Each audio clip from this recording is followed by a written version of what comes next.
국가정보전 관련 화제에 대한 가짜뉴스가 난무하고 있습니다.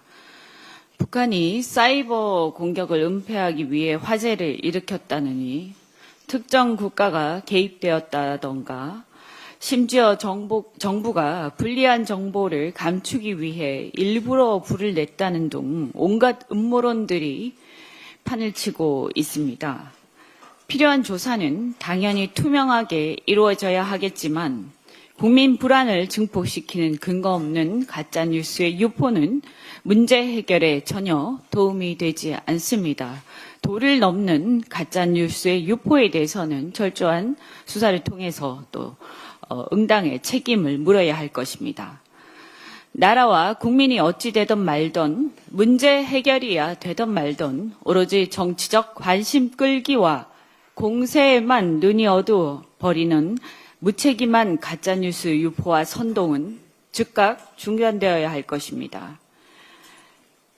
현명한 국민 여러분께서도 그런 무책임한 정치 행태에 경종을 울려주시기를 호소드립니다.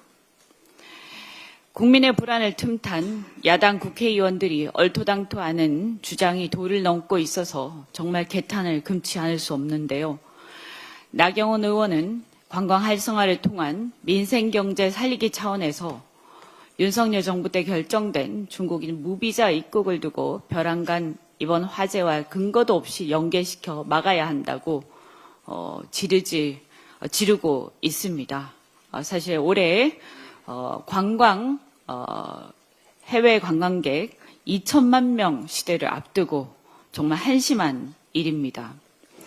심지어 송원석 원내대표는 뜬금없이 대통령의 행적을 밝히라며 아무런 근거도 없이 갑자기 억지를 부리면서 정부 여당을 무차별 공격하고 있습니다. 이번 정보 시스템 마비는 22년 카카오 화재 사고 이후 제대로 시정하지 않았기 때문에 발생한 사고라고 할 수 있습니다. 또한 세 군데로 흩어진 국가 정보 시스템을 공주로 백업하기로 한 작업은 윤석열 정부 때 예산이 삭감되면서 지연된 걸로 압니다. 그런데도 출범한 지 100일이 겨우 넘은 이재명 정부가 아니라 이재명 정부에게 탓을 하면서 책임을 묻고 계속 정치적 공세를 하는 것은 해도 너무합니다. 이재명 정부가 아니라 지난 3년간 아무것도 하지 않았던 윤석열 정부와 국민의힘에게 굳이 그 책임을 묻는다면 책임이 있다 하겠습니다. 이제껏 아무것도 하지 않아 놓고서 이제 와서 시비를 거는 모습이 무책임하고 꼴사나울 뿐입니다.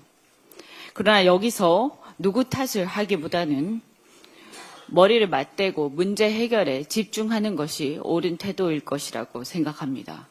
2022년 사고 당시 사과조차 하지 않았던 윤석열과 달리 이재명 대통령은 국정 책임자로서 진솔하게 송구스럽다라며 국민들 앞에 사과하는 모습까지 보였습니다.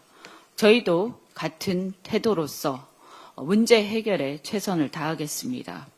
그런 만큼 야당은 가짜뉴스의 유포를 중단하고 정치 공세도 중단하시고 문제 해결을 위해서 머리를 맞대 주시기 바랍니다. 미국과의 관세 협상이 미국의 3,500억 불 현금 선불 요구로 교착 상태에 처해 있습니다. 미국 측은 바이오 의약품에 대한 고율의 품목 관세를 예고하는 등 압박 수위를 높이고 있습니다.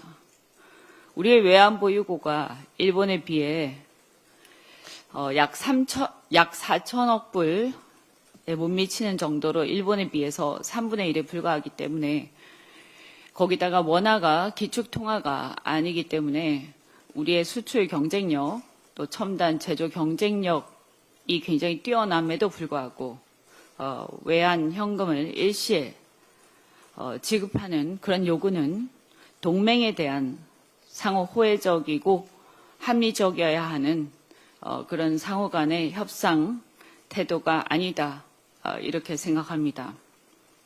따라서 우리 정부도 이러한 관점에서 대안을 제시하고 협상을 진행하고 있는 것으로 알고 있습니다. 따라서 이 한미 관세 협상이 조속히 현금을 직접 지급하는 대신에 최대한 윈윈할 수 있는 다른 대안, 다른 거래 형식으로 모색이 되기를 바랍니다. 미국의 트럼프 대통령은 미국 전역에 신규 원전 건설 계획을 할 것이라고 발표한 바가 있습니다. 현재 신규 원전 건설은 그 제작이나 이런 그 기술이나 이런 부분에서 볼 때 가성비 면에서도 그렇고 제조 기술 면에서도 그렇고 대한민국을 넘어설 수 있는 나라가 현재 없습니다. 그렇다고 중국에 의뢰할 수는 없지 않겠습니까? 마스가에서도 얘기했지만 미 해군은 낡은 군함을 교체할 필요성이 있는데 그것을 신속하게 군함 건조에 협조할 수 있는 나라는 가성비 등을 여러 가지를 고려할 때 한국 조선업의 지원이 기묘하게 필요합니다. 이러한 상황에서 물론 투자 이후의 수익 배분에 대한 논의는 따로 필요하겠지만 최고의 기술로 가성비 있게 이러한 것들을 해줄 수 있는 나라는 대한민국밖에 없습니다. 그렇다면 이 외환 어차피 이것을 거래를 할 때 외환 거래로 이루어져야 하는데 이 대규모 거래에 따른 대가를 결국 대한민국에 지급해야 되지 않겠습니까?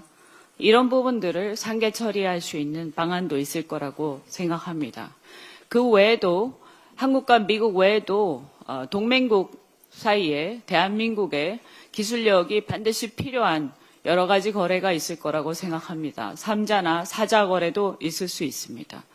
이러한 대안 거래들을 함께 모색해서 대한민국의 외환 문제가 불거지지 않도록 대안적 거래를 잘 모색해서 이 협상이 잘 해결돼서 윈윈할 수 있도록 마무리를 잘 해주시기 바랍니다. 이상입니다. 다음으로 황명선 최고